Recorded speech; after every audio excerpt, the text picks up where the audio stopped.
Very good evening class. तो आज वाली क्लास में हम class 9 chapter tissue in action का पार्ट 2 करने वाले हैं। कल वाली क्लास में हम इस चैप्टर को स्टार्ट कर चुके थे। चैप्टर का इंट्रोडक्शन कर लिया था हमने, प्लांट टिश्यू एनिमल टिश्यू के बारे में देखा था, बहुत सारी चीजें कल वाली क्लास में हमने देखी थी। तो आज वाली पहले कल वाली क्लास में क्या करता भाई, देखो कल वाली क्लास में हमने कहां से, कल वाली क्लास में हमने यहां तक कंप्लीट कर लिया था। आज हम इससे आगे कंटिन्यू करने वाले हैं। आज का टॉपिक स्टार्ट होता है यहां से, देखो सामने फोकस, पूरा फोकस सामने देखो बच्चों।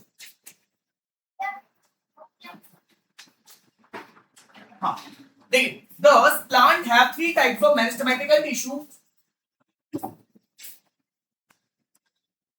Thus plants have three types of meristematical tissue. भाई देखो plants में तीन तरह के meristematic tissue होते हैं, apical, lateral and intercalary. The apical meristem locate at the root and shoot of the tips, increase its length. जो apical meristematic होता है वो रूट्स की टिप, रूट्स पे और टिप पे मौजूद होता है, जो कि उसकी लेंथ बढ़ाता है. The lateral meristem locate along the circumference of the stem, increase the girth. जो हमारा लेटरल मेरिस्टेमेटिक होता है, गिर्द पे पाया जाता है, जो कि उसकी डायमीटर को बढ़ाता है, मोटाई को बढ़ाता है. The intercalary meristem locate at the base of the certain plant such as grass, help them to regenerate after cutting together. These meristem account for growth in length, girth and branching in plants. तो देखो कल वाली class में हमने क्या देखा था, कल वाली क्लास में हमने देखा था भैया टिश्यू दो तरह के होते हैं. आई मीन टिश्यू जो होते हैं भैया, प्लांट टिश्यू भी होते हैं और एनिमल टिश्यू. प्लांट टिश्यू और एनिमल टिश्यू. हाँ, प्लांट टिश्यू में हम सबसे पहले एक टिश्यू के बारे में पढ़ रहे हैं जो कि रिलेटेड होता है ग्रोथ से. प्लांट टिश्यू में हम पढ़ रहे थे भैया ग्रोथ वाला टिश्यू. भाई एक ऐसा टिश्यू जो प्लांट में ग्रोथ कराता है, एक ऐसा टिश्यू जिसकी वजह से प्लांट में ग्रोथ होती है, उसके बारे में पढ़ने वाले थे. तो भैया किसके बारे में पढ़ा, कौन सा टिश्यू प्लांट में ग्रोथ कराता है? Meristematic tissue. मेरिस्टेमेटिक टिश्यू भैया नाम क्या था, meristematic tissue. Meristematic tissue spelling वगैरह देखना भैया, मेरिस्टेमेटिक टिश्यू. अब देखिए मेरिस्टेमेटिक टिश्यू भैया कितने तरह के होते हैं? मेरिस्टेमेटिक टिश्यू भैया तीन तरह के होते हैं. मैंने बताया भैया ग्रोथ भी अलग अलग तरीके से होती है. ग्रोथ भैया लेंथ में भी ग्रोथ होती है, भैया विड्थ में यानी आप मोटाई में भी ग्रोथ होती है, और भैया ब्रांचिंग भी होती है. हमने पढ़ा था ना भैया प्लांट कैसे ग्रो होता है. भैया प्लांट लेंथ में भी लंबा होता है, भैया मोटाई में भी लंबा होता है, प्लांट्स में ब्रांचेस भी आ जाती हैं. तो ये सभी चीजें किसकी वजह से होती है? मेरिस्टेमेटिक टिश्यू की वजह से. अब मेरिस्टेमेटिक टिश्यू भैया तीन तरह के होते हैं. पहला होता है एपिकल मेरिस्टेमेटिक. एपिकल मेरिस्टेमेटिक में कल वाली क्लास में बहुत सी जगह पढ़ चुके थे, बस अब ये लाएंगे तो उसके बाद समझा रहा हूं. एपिकल मेरिस्टेमेटिक के बाद भैया हमारा इंटरकैलरी. इंटरकैलरी के बाद भैया लेटरल. अब एपिकल जो होता है ये कहां मौजूद होता है? टिप पे मौजूद होता है और रूट्स पे मौजूद होता है. टिप्स पे और रूट्स पे, ठीक है. लेटरल कहां पे मौजूद होता है भैया? लेटरल मौजूद होता है भैया सर्कमफ्रेंस, मतलब आप कह सकते हो स्टेम पे मौजूद होता है, जो कि इसको मोटा करने का काम करता है, उसकी विड्थ बढ़ाता है, सर्कमफ्रेंस, ठीक है. इसके बाद इंटरकैलरी भैया नोड्स पे मौजूद होता है और ये ब्रांचिंग वगैरह करता है, ब्रांच बनाता है. क्या बनाता है? ब्रांच वगैरह, ठीक है. लिखना कोई भी अच्छा लिखता और नहीं लिख रहा, मैं समझा रहा हूं, सामने देखेंगे आपको, ठीक है. ये आप कल पढ़ चुके थे कल वाली क्लास में, आगे देखते हैं. अब स्टार्ट करते हैं न्यू टॉपिक. पूरे कॉन्सेंट्रेशन सामने. The cell of the meristematic tissue are small, have thin cell walls, a large and a prominent nucleus, and dense cytoplasm with many organelles. Vacuoles are generally absent, and the cell are tightly packed with little or no intercellular space. These characteristics of meristematic tissue allow them continue and rapid cell division. Why do you think that cell of meristematic tissue lack vacuole? अब देखो भैया, आप देखो क्या यहाँ पे अब आपको बता रखा है मेरिस्टेमेटिक टिश्यू होता किस तरीके का है. आपको बता रखा है मेरिस्टेमेटिक टिश्यू होता किस तरीके का. भैया यहां से क्वेश्चन डायरेक्टली बन सकता है आपका. हमने मेरिस्टेमेटिक टिश्यू के काम के बारे में पढ़ लिया. अब मेरिस्टेमेटिक टिश्यू कैसा होता है भैया, देखने में कैसा होता है मेरिस्टेमेटिक टिश्यू, अब पूरे कॉन्सेंट्रेशन का सामने देखेंगे. कल वाली क्लास में मेरिस्टेमेटिक टिश्यू की पूरी हिस्ट्री पढ़ी थी, आज वो देखने में कैसा होता है उसके बारे में पढ़ेंगे, ठीक है. ठीक है, देखिए सबसे पहला the cell of meristematic tissue are small. भैया छोटा होता है. कैसा होता है? छोटा होगा, ठीक है. और सेल के मुकाबले छोटा होगा, और सेल के मुकाबले छोटा होगा. पहली चीज स्मॉल, पहली चीज स्मॉल, पहली चीज small. Have thin cell wall. भैया उसकी जो सेल वॉल होती है, देखो भाई दूसरों की सेल वॉल मोटी मोटी होगी, उसकी सेल वॉल भैया काफी पतली होगी, काफी पतली. उसकी सेल वॉल काफी पतली होगी. हाँ दिखाता होगा अच्छे से भाई, सेल वॉल उसकी काफी पतली होगी. दूसरी चीज भाई thin cell wall. Thin cell wall पहला पॉइंट यहां से, दूसरा पॉइंट यहां से. Large and prominent nucleus. भैया उसका जो न्यूक्लियस होता है वो बहुत बड़ा होता है. उसका अंदर जो न्यूक्लियस होता है ये बहुत बड़का बड़का होता है, ये बहुत बड़ा होता है, ठीक है भैया. भाई तीन प्रॉपर्टी पड़ी. पहली चीज भैया जो मेरिस्टेमेटिक, हम किसके बारे में पढ़ रहे हैं? मेरिस्टेमेटिक टिश्यू के बारे में. भाई कल मेरिस्टेमेटिक टिश्यू के बारे में हमने पूरी दुनिया की चीजें पढ़ ली. आज हम पढ़ रहे हैं मेरिस्टेमेटिक टिश्यू दिखते कैसे हैं, उनकी कैरेक्टरिस्टिक कैसी है। भाई इसमें मैं अपनी बात करूं तो आप बोलोगे हमारे भैया बड़े स्मार्ट हैं, हमारे भैया के बाल बहुत अच्छे हैं, हमारे भैया बहुत गोरे हैं, ठीक है। तो वैसे ही हम मेरिस्टेमेटिक टिश्यू के बारे में पढ़ रहे हैं, मेरिस्टेमेटिक टिश्यू की तारीफ पढ़ रहे हैं भाई, इसके रिश्ता भेज रहे हैं तो इसका बायोडेटा बना रहे हैं, ठीक है। देखो यार, अब भैया कैसा होता है ये स्मॉल, कैसा होता है कैसा होता है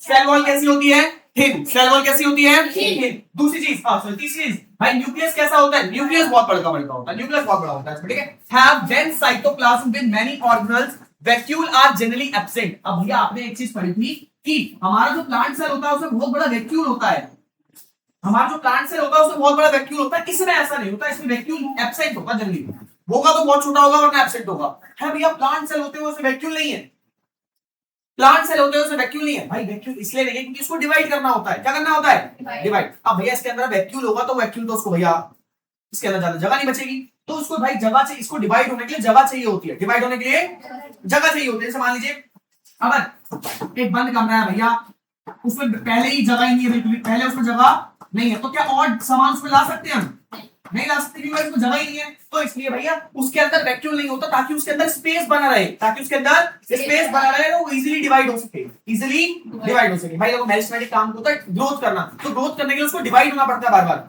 ग्रोथ करने के लिए उसको बार बार डिवाइड होना पड़ता है, तो इसीलिए भाई उसके अंदर खाली जगह होती है ताकि वो इजीली डिवाइड हो सके। समझ आ रहा है, बहुत बहुत आगे देखिए। नेक्स्ट भाई हमने चौथी चीज क्या पढ़ी भैया, उसके अंदर वैक्यूल एब्सेंट होता है, वैक्यूल क्या होता है वैक्यूल। भाई तीसरी चीज ये थी कि भैया उसका बहुत बड़ा न्यूक्लियस का, चौथी चीज ये है कि भाई वैक्यूल एब्सेंट होता है।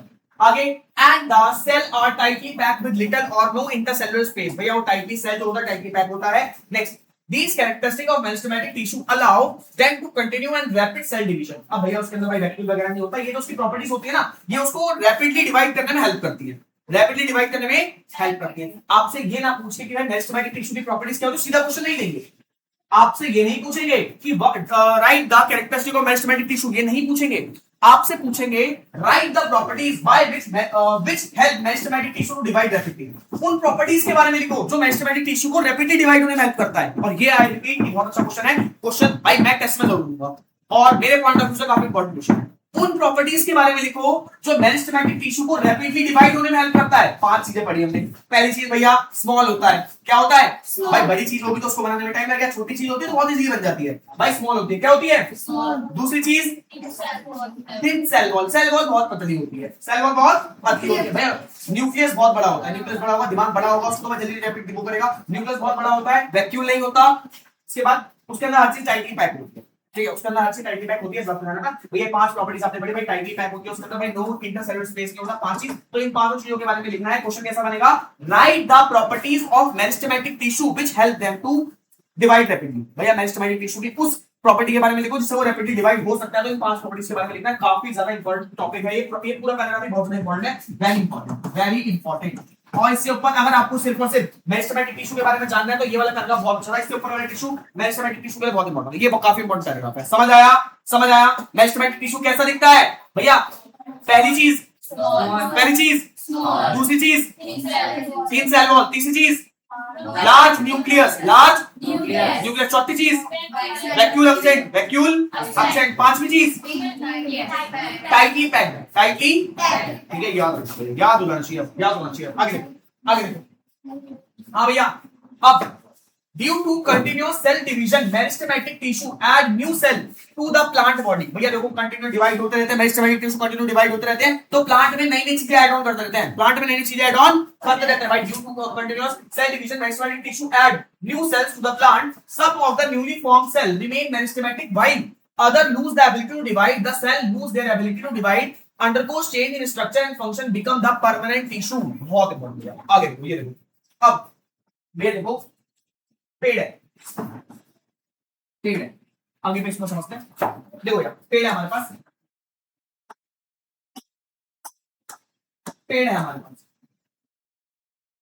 जैसे मान लो पेड़ की एक शाखा थी, भैया जब स्टार्टिंग में तो ग्रो कर रही थी, स्टार्टिंग में भैया एक दिन ग्रो हुई, दूसरे दिन ग्रो हुई, मतलब एक हफ्ता ग्रो हुई, दूसरे हफ्ते भी ग्रो हुई, तीसरे हफ्ते भी ग्रो हुई, चौथे हफ्ते भी ग्रो हुई, पांचवें हफ्ते भी ग्रो हुई, छठे हफ्ते बाद वो ग्रो करना बंद कर दिया, छठे हफ्ते बाद ग्रो करना बंद कर दिया। भाई देखो, अगर प्लांट्स अगर कंटिन्यूअस बढ़ते रहते प्लांट्स अगर कंटिन्यूस बढ़ते रहते तो आपने बरगद का पेड़ देखा 100 साल पुराना होता है, देखा आप सभी ने?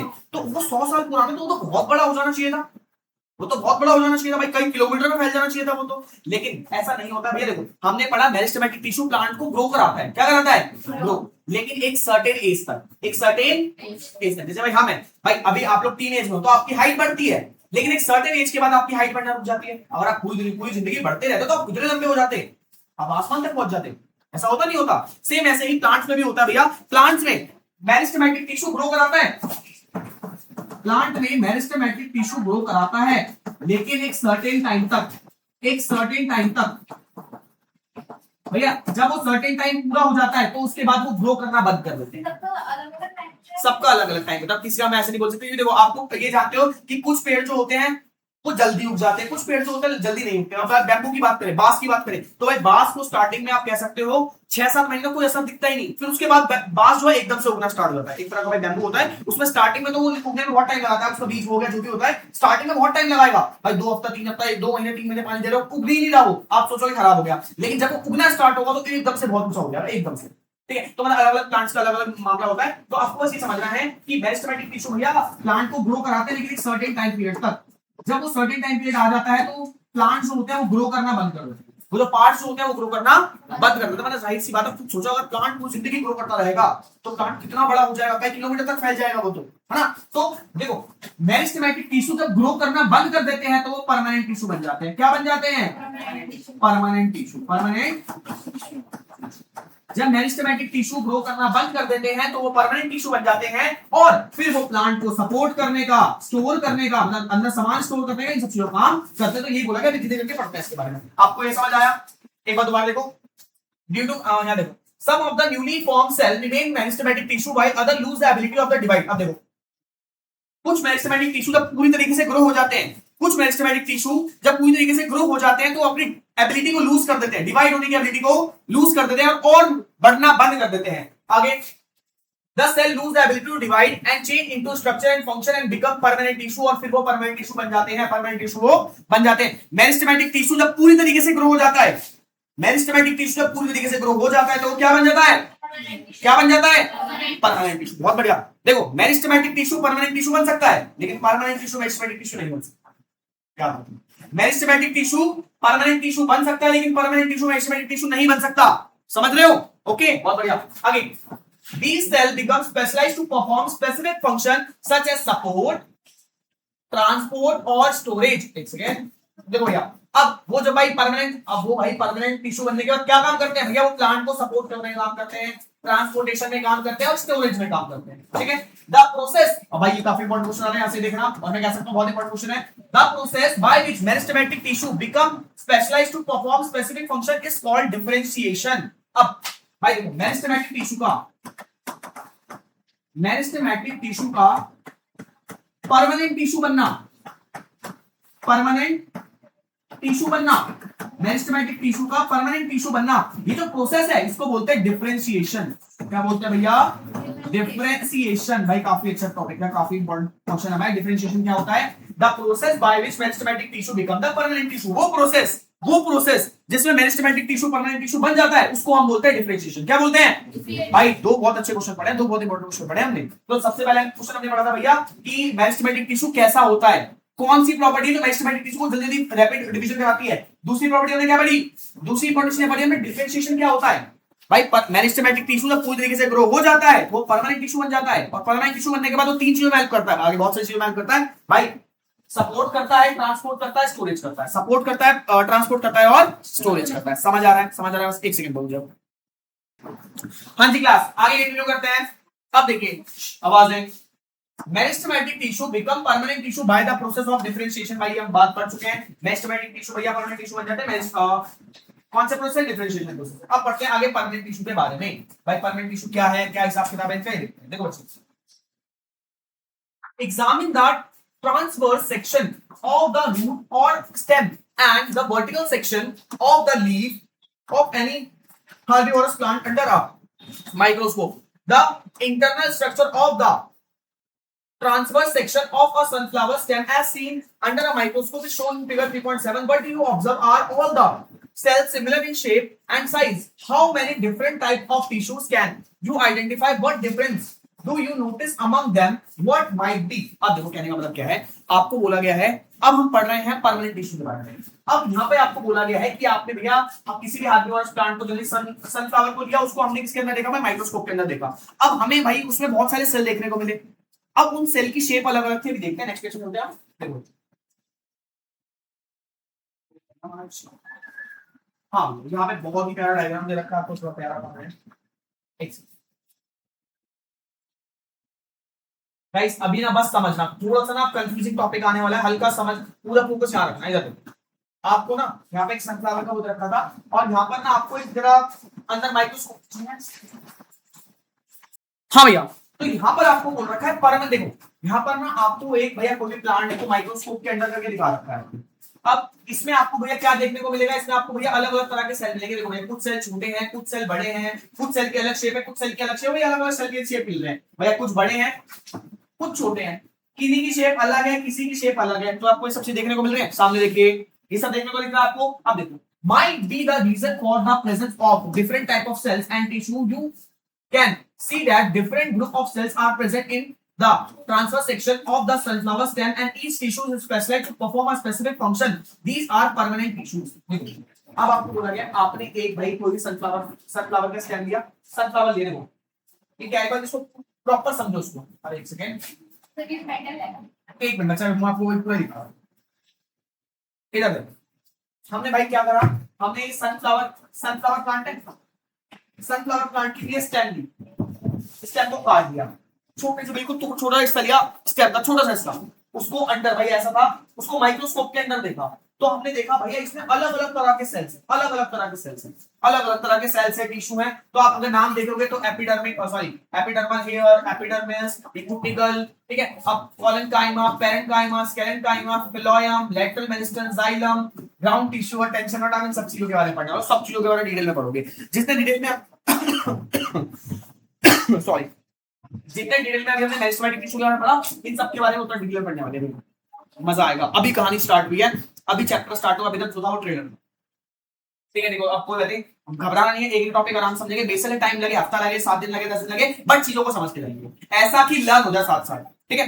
अब हमने जब एक सनफ्लावर प्लांट को माइक्रोस्कोप के अंदर देखा तो हमें वहां पे लाखों तरह के टिश्यू दिखे, अलग अलग तरह के टिश्यू दिखे भाई, शेप अलग थी सबकी, साइज अलग थे सबके, ठीक है, सबका भैया। ऐसा इसलिए हो सकता है क्योंकि ये सारे अलग अलग टिश्यू हैं, ऐसा इसलिए हो सकता है कि ये सारे अलग अलग टिश्यू हैं। एक सेकंड, हाँ भैया, इन सभी की शेप साइज अलग अलग होने का कारण हो सकता है कि सब अलग अलग काम करते हो भाई, कोई अलग टिश्यू हो, कोई अलग टिश्यू हो, ठीक है। मतलब देखो ऐसा हो सकता है इसमें से कुछ भैया, अगर हम बात करें कुछ मेरिस्टेमेटिक टिश्यू हो, कुछ परमानेंट टिश्यू, ऐसा हो सकता है, हाँ भी ऐसा हो सकता है। तो देखो इसमें जो है, ये जो आपको स्ट्रक्चर दे रखा है, जो आपको एक इमेज दे रखी है, इसमें भैया सभी तरह के टिश्यूज मिक्स है। देखो यहाँ पर अलग अलग तरह के टिश्यूज मिक्स है, एक एक करके आप इसके काम के बारे में समझ लो, टेंशन, ठीक है ठीक है ठीक है। अब आप कह सकते हो भैया इसकी यहाँ पर क्या मौजूद हो सकता है भैया, जो विड्थ बढ़ाता है। और इसके अगर टिप की बात करते तो भाई टिप पे अलग हो सकता है, इसमें ब्रांच वाला भी हो मेरिस्टेमेटिक टिश्यू भाई, इसमें लेटरल मेरिस्टेमेटिक हो सकता है जो उसकी विड्थ बढ़ाएगा, इंटरकैलरी मेरिस्टेमेटिक हो सकता है जो उसको भैया ब्रांच वगैरह लाएगा। तो भाई वो टिश्यू भी होंगे, और बहुत सारे टिश्यू भी यहाँ पर है, अभी सबके बारे में डिटेल में पढ़ते हैं, ठीक है बच्चे। हाँ, तो यहाँ पे भैया अलग अलग जो हमें टिश्यू दिखाई दे रहे हैं, ये अलग अलग काम करते हैं, और ये सारे परमानेंट टिश्यू के अंदर है। Permanent tissue can be similar, compose of one type of cell और कॉम्प्लेक्स 2 और मोर टाइप ऑफ सेल। देखो आपको यहाँ पे देखा है, इधर देखिए सामने, इधर। अब आपको भैया परमानेंट टिश्यू के बारे में देखते हैं, हम पढ़ रहे हैं परमानेंट टिश्यू। तो भैया सबसे पहले हमने परमानेंट टिश्यू के बारे में देखा। पहली चीज आपको परमानेंट टिश्यू के बारे में ये बता रखिए भाई, परमानेंट टिश्यू जो होता है ना, परमानेंट टिश्यू भैया सिंपल भी हो सकता है, कॉम्प्लेक्स भी हो सकता है। परमानेंट टिश्यू सिंपल भी हो सकता है और कॉम्प्लेक्स भी हो सकता है। सिंपल कैसा होगा, made up of only one kind of, made up of one kind of tissue, one kind of cells. भैया जो एक तरह के सेल से मिलकर बना होगा वो सिंपल होगा, जो एक तरह के सेल से मिलकर बना होगा वो सिंपल होगा। और कॉम्प्लेक्स क्या होगा भैया, made up of many kind of tissue. भाई अलग अलग टिश्यू से बने हैं, मैनी काइंड ऑफ टिश्यू, भाई अलग अलग तरह के टिश्यू से मिलकर बना है, ठीक है। टेंशन और नहीं समझ आ रही, आगे पढ़ेंगे, टेंशन नहीं, ठीक है। समझो हम नया चीज स्टार्ट कर रहे हैं, हम नई स्टार्ट थोड़ा सा साइड में रखो अपने दिमाग में, आपको एक चीज याद रखनी है, आप नई चीज पढ़ो, हमने अभी तक एक चीज पढ़ी, मेरिस्टेमेटिक टिश्यू जब पूरी तरीके से ग्रो हो जाते हैं तो परमानेंट टिश्यू बन जाते हैं, इस प्रोसेस को डिफरेंशिएशन बोलते हैं। अब परमानेंट टिश्यू में कितने तरह के होते हैं? परमानेंट टिश्यू दो तरह के होते हैं, सिंपल और कॉम्प्लेक्स। सिंपल और कॉम्प्लेक्स। सिंपल वो होते हैं जो एक तरह के टिश्यू से बनते हैं, कॉम्प्लेक्स वो होते हैं जो बहुत सारे तरह के टिश्यू से बनते हैं। ठीक है, अब भाई अब देखो यहाँ पे अलग अलग टिश्यू दिखाई दे रहे हैं, ये सारे परमानेंट टिश्यू हैं। परमानेंट टिश्यू सिंपल भी होते हैं, कॉम्प्लेक्स भी होते हैं। Observe the type of tissue, एक second, observe the type of tissue given in figure 3.7 based on the pointers provide as follow. अब आपका देखो ये पहला स्टार्ट कर रहे हैं हम परमानेंट टिश्यू के बारे में स्टार्ट कर रहे हैं। पहला है हमारा प्रोटेक्टिव टिश्यू। परमानेंट टिश्यू के अंदर पहला है प्रोटेक्टिव टिश्यू। प्रोटेक्टिव टिश्यू, ठीक है भाई, मुझे पता थोड़ा कंफ्यूजन हो रही है, अभी आप कंफ्यूज मत हो, बैठ के जो मैं तुम्हें काम दे रहा हूं पहले ये लिखो, एक एक चीज को क्लियर करके चलो, उसके बाद अभी आपको बैठ के क्या करना है, अभी आप बैठिए और सबसे पहले आप ये लिखोगे कि भैया मेरिस्टेमेटिक टिश्यू दिखते कैसे। मेरिस्टेमेटिक यहां से स्टार्ट करोगे भाई। मेरिस्टेमेटिक टिश्यू किस तरह के होते हैं, मेरिस्टेमेटिक टिश्यू दिखते किस तरीके से हैं, इसके बाद डिफरेंशिएशन क्या प्रोसेस होता है, इनके बारे में लिखना फास्ट, जल्दी लिखना स्टार्ट करिए, क्विक। हाँ जी क्लास, तो अब हम आपका सिंपल परमानेंट टिश्यू के पहले पार्ट की तरफ बढ़ रहे हैं। परमानेंट टिश्यू की पहला पार्ट है जो कि है प्रोटेक्टिव टिश्यू। भाई नाम से क्या समझ आ रहा है, नाम से आपको समझ आ रहा है कि ये जो टिश्यू है ये प्लांट को प्रोटेक्ट करता होगा। भाई जैसे हमारी बॉडी है, हमारी स्किन तो है हमें प्रोटेक्ट करती है आउटर एनवायरनमेंट से, या फिर हमारी बोन्स जो है वो हमारे इंटरनल ऑर्गन को प्रोटेक्ट करती है, वैसे ही प्रोटेक्टिव टिश्यू भी क्या काम करेंगे, प्रोटेक्टिव टिश्यू प्लांट्स को प्रोटेक्ट करने का काम करेंगे। प्रोटेक्टिव टिश्यू प्लांट को प्रोटेक्ट करने का काम करेंगे। और जैसे प्रोटेक्ट जो भी प्रोटेक्शन की चीज होती है वो सबसे बाहरी होती है। जैसे आप अपने फोन पे टेम्पर्ड ग्लास लगाते हो तो बिल्कुल बाहरी तरफ लगाते हो ना, कि बाहर से अब कभी भी गिरे तो सिर्फ उस टेम्पर्ड ग्लास पे हो, अंदर की स्क्रीन को कुछ ना हो। सेम ऐसे ही जो हमारा प्रोटेक्टिव टिश्यू है जो कि है एपिडर्मिक, देखो एपिडर्मिक, सॉरी भाई, हम लोग परमानेंट टिश्यू के बारे में पढ़ना स्टार्ट कर रहे हैं। परमानेंट टिश्यू, देखिए परमानेंट टिश्यू में हम सबसे पहली चीज के बारे में पढ़ रहे हैं प्रोटेक्टिव टिश्यू। जो प्रोटेक्टिव टिश्यू, भैया नाम सबसे पहले याद रखो, आपको नाम से ही आधी चीज अपने दिमाग में ले आनी है। जैसे हमने उसमें पढ़ा था ग्रोथ, तो ग्रोथ से आपने पूरा इमेजिन कर लिया भाई ग्रोथ कैसे होती है, लेंथ में भी होती है, ब्रेड्थ में भी होती है, ब्रांचेस भी होती है। वैसे नाम से ही आप आधी चीज अपने दिमाग में ले आओ और फिर उनके नाम याद करते रहो, ठीक है यार। भाई प्रोटेक्ट करेगी हमें, अब कोई भी चीज प्रोटेक्ट करती है वो सबसे बाहर होती है। हम भैया अपने फोन पे टेम्पर्ड वगैरह लगाते हैं फोन को बचाने के लिए, तो टेम्पर्ड जो होता है बिल्कुल बाहर की तरफ लगता है, ताकि कोई भी चीज उस पर लगे तो बाहर ही सबसे पहले उस पर इंपैक्ट हो, उसके बाद अंदर वाली स्क्रीन पे इंपैक्ट हो, ठीक है। सेम ऐसे पढ़ते हैं, देखो बच्चे, what protect plant from mechanical injury, water loss, harmful microorganisms and extreme environment conditions. अब देखो प्लांट्स को कौन सी चीज है जो बचाती है भाई मैकेनिकल इंजरी। मैकेनिकल इंजरी का आप कह सकते हो भैया, देखो घास है, आप घास पे चल गए, घास भैया हमारी मैकेनिकल इंजरी कह सकते हो। भैया कोई बाहर से कोई चीज है उस पर चल गई, भैया आप उसको काट रहे हो, ठीक है, किसी भी मैकेनिकल मतलब किसी भी मशीन वगैरह से जो भी इंजरी हो गया मैकेनिकल इंजरी बोल सकते हो। वाटर लॉस, अब देखो भैया जब आप ऊपर भाई गर्मियों के टाइम पे छत पे पानी डालते हो सारा पानी इवेपोरेट हो जाता है, ऐसे पानी के अंदर भाई वाटर प्लांट के अंदर भी पानी होता है, प्लांट के अंदर भी पानी होता है जो भाई जड़ों से सोखते हैं। अब भाई प्लांट धूप पे खड़े रहते हैं, वो ऐसे धूप में सारा का सारा प्लांट जो उनके अंदर वाटर है वो सारा का सारा इवेपोरेट हो जाएगा। प्लांट्स के अंदर जितना भी पानी इवेपोरेट हो जाएगा, कौन बचाएगा उनसे। अब भैया प्लांट को प्रोटेक्शन की जरूरत क्यों पड़ती है, भैया प्लांट को प्रोटेक्शन की जरूरत किससे पड़ती है, सबसे पहली चीज है मैकेनिकल इंजरी, मैकेनिकल इंजरी। दूसरी चीज वाटर लॉस, वाटर लॉस। तीसरी चीज भैया मैकेनिकल इंजरी, वाटर लॉस, और तीसरी हार्मफुल माइक्रो ऑर्गेनिज्म। भाई बहुत सारे कीड़े मकोड़े हार्मफुल माइक्रो ऑर्गेनिज्म होते हैं, वो भी प्लांट को हार्म करते हैं भैया, हार्मफुल माइक्रो ऑर्गेनिज्म। इन सबसे प्लांट को बचाव चाहिए होता है, माइक्रो ऑर्गेनिज्म। इन सबसे प्लांट्स को होता है भैया प्रोटेक्शन चाहिए होती है, क्या। Thank you ma'am. इन सबसे भैया प्लांट्स को भैया प्रोटेक्शन चाहिए होती है। कौन बचाता है इनको, एपिडर्मिक। कौन बचाता है भैया, एपिडर्मिक। इसमें the epidermis form the outermost layer of the plant body. It consist of a tightly packed single layer of flat and rectangular cells. It protect all parts of the plant. These cells are covered with a waxy layer called cutin. देखो बच्चा आपको बोला गया है, एक second, इन सबसे बचाने के लिए, इन सबसे बचाने के लिए भैया प्लांट्स के पास क्या होता है, प्लांट्स के पास होती है एपिडर्मिक, एपिडर्मिक जो कि प्लांट के आउटर मोस्ट लेयर पे होती है। जैसे मान लो पत्ती है, एक एग्जांपल ना पत्ती, भैया पत्ती के जो सबसे बाहरी सेल होंगे ना वो एपिडर्मिक के बनेंगे। किसके बनेंगे भैया, एपिडर्मिक। ठीक है। तो भैया ये आउटर मोस्ट लेयर होती है, आप कह सकते हो आउटर मोस्ट, आप कह सकते हैं आउटर लेयर होती है विच प्रोटेक्ट प्लांट। एक बाहरी लेयर होती है, ये कैसी होती है देखने में, फ्लैट रेक्टेंगुलर।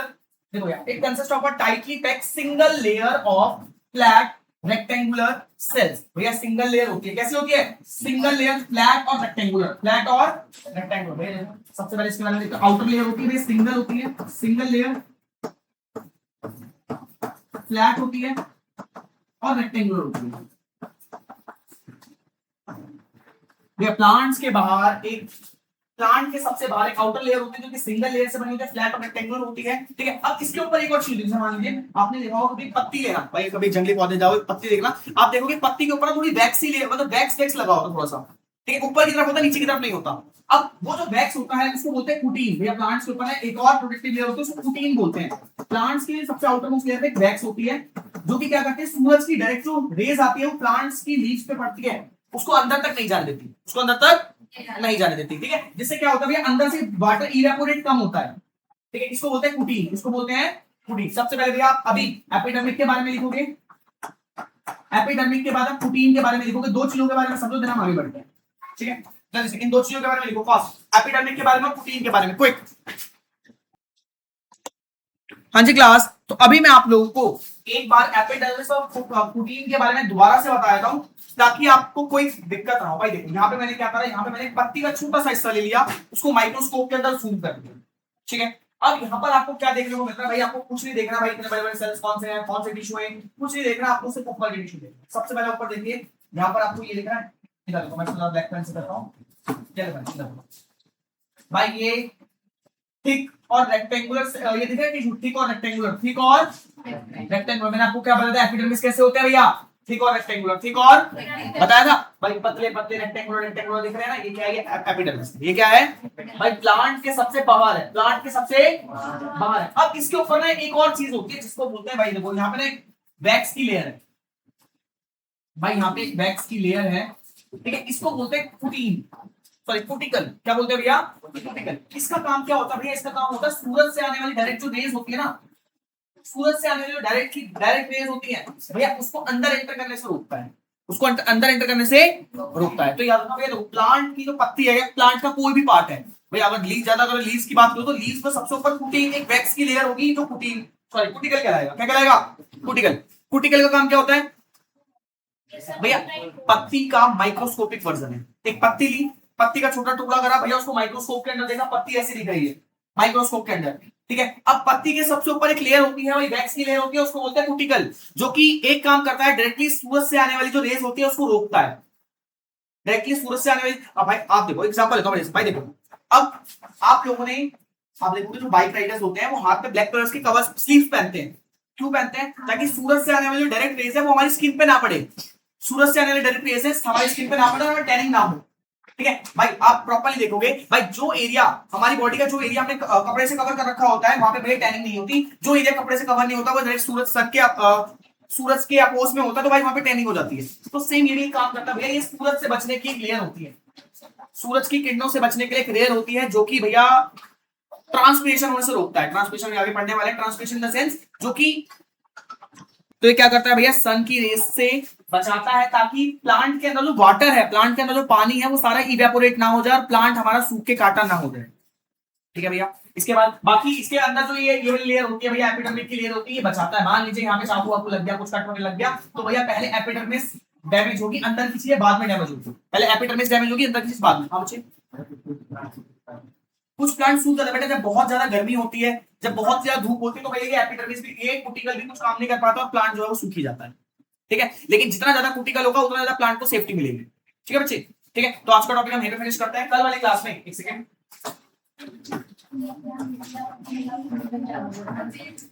हाँ भैया, कल वाली क्लास में हम कुटिकल से आगे कंटिन्यू करेंगे। आज का आपका होमवर्क है, आपको कुटिकल, परमानेंट सेल, इन सब के बारे में पढ़ के आना है घर से। ठीक है class, have a nice day, pack your bags, part 2 यहाँ पे फिनिश हो रहा है। Bye bye.